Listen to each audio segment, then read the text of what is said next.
Hello everyone, I'm Sir Michael. Today is Sunday, kumusta po kayo? Ayan, it's 6:12 p.m. At nagpiprint lang po ako ng mga tart papel na gagamitin ko po para sa aking classroom observation 3. Ayan.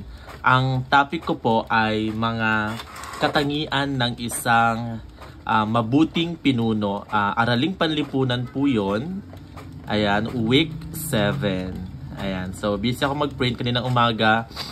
Finalize ko naman yung aking lesson exemplar. Kayo po, ano pong ginagawa nyo ngayon?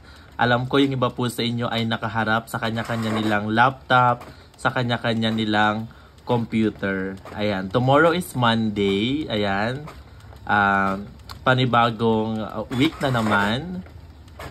At ayun, mag-i-start tayo ng week natin na masaya, positive.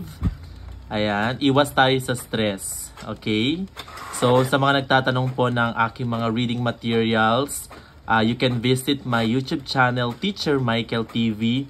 I-check nyo po yung description box ng aking mga latest videos.